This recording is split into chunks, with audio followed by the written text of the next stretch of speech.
இந்த மாதிரி பாயிண்ட்ஸ் எல்லாம் வீடு கட்டும் போதே சரி பண்ணலைன்னா அதுக்கடுத்து இதுக்காண்டி நம்ம பெரிய ஒரு எக்ஸ்பென்ஸ் பண்ற மாதிரி இருக்கும். பொதுவா என்னன்னு பார்ப்போமே.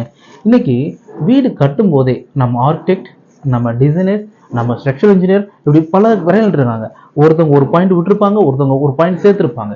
இந்த பாயிண்ட்டை பூரா ஃபில் பண்றதுக்கு நம்ம இவங்க 4 பேர்த்திட்டையும் நம்மளோட டிஸ்கஷன்ஸ் ரொட்டீனா இருக்கணும். ஏன்னா 3 மாசம் தான் வீடு கட்ட போறோம். அந்த 3 மாசத்துல நம்மளோட லைஃப் டைம் கனவு பூரா ஃபுல்ஃபில் பண்ணணும். இதுல பொதுவா நீங்க பாக்குறீங்க அப்படின்னா, நம்ம கன்ஸ்ட்ரக்ஷன் நடக்கும் போது சைட் விசிட் ரொட்டீனா இருக்கணும். கிளைண்டோட சைட் விசிட் உங்களை தான் சொல்றேன். ஸோ நமக்கு தேவையான பாயிண்ட்ஸ் இருக்கா அப்படின்னு சொல்லி, ஒரு எலக்ட்ரிக்கல் பாயிண்ட் இருக்கா, ஒரு சுவிட்ச் பாயிண்ட்ஸ் இருக்கா, ஸோ ஒரு வாட்டர் லைனுக்கு நமக்கு டேப் எந்த இடத்துல வேணும் அப்படிங்கிறத நீங்க கட்டும் போதே ஒவ்வொரு ஸ்டெப் பை ஸ்டெப்பா அவங்கள்ட்ட இன்சிஸ்ட் பண்ணும் போதும், அவங்களோட ஞாபகப்படுத்தும் போதும் நீங்க அதனோட பலனை ஃபியூச்சர்ல யூஸ் பண்ணிக்கிற மாதிரி இருக்கும். தேங்க்யூ.